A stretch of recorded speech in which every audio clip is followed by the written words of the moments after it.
ولقد قال لهم هارون من قبل يا قوم إنما فتنتم به وإن ربكم الرحمن فاتبعوني وأطيعوا أمري.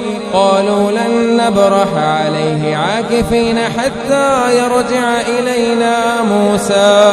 قال يا هارون ما منعك إذ رأيتهم ضلوا ألا تتبعني أفعصيت أمري. قال يا ابن أم لا تأخذ بلحيتي ولا برأسي إني خشيت أن تقول فرقت بين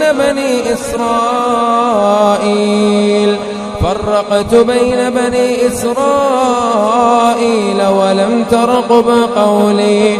قال فما خطبك يا سامري؟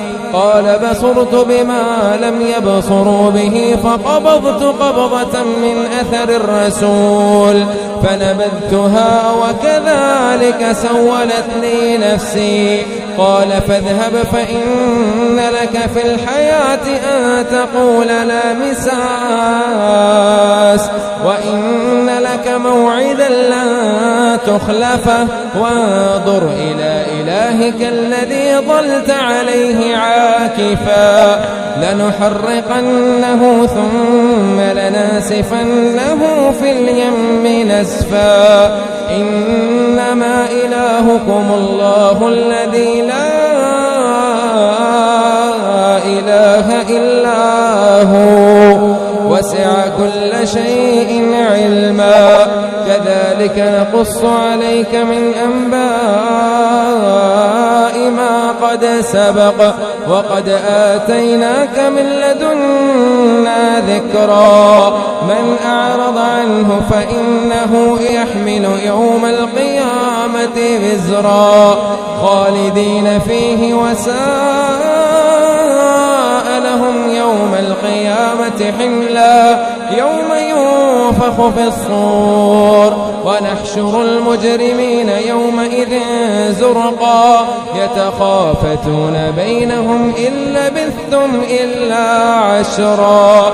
نحن أعلم بما يقولون إذ يقول أمثلهم طريقة إن لبثتم إلا يوما. ويسألونك عن الجبال فقل ينسفها ربي نسفا فيذرها قاعا صفصفا لا ترى فيها عوجا ولا أمتا. يومئذ يتبعون الداعي لا عوج له وخشعت الأصوات للرحمن فلا تسمع إلا همسا. يومئذ لا تنفع الشفاعة إلا من أذن له الرحمن ورضي له قولا. يعلم ما بين أيديهم وما خلفهم ولا يحيطون به علما. ومن يعمل من الصالحات يومئذ لا تنفع الشفاعة إلا من أذن له الرحمن ورضي له قولا. يعلم ما بين أيديهم وما خلفهم ولا يحيطون به علما. وعنت الوجوه للحي القيوم وقد خاب من حمل ظلما. ومن يعمل من الصالحات وهو مؤمن فلا يخاف ظلما ولا هضما.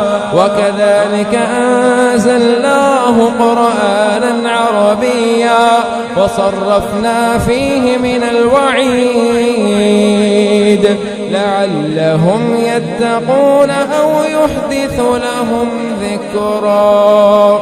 فتعالى الله الملك الحق ولا تعجل بالقرآن من قبل أن يقضى إليك وحيه وقل ربي زدني علما. ولقد عهدنا إلى آدم من قبل فنسي ولم نجد له عظما.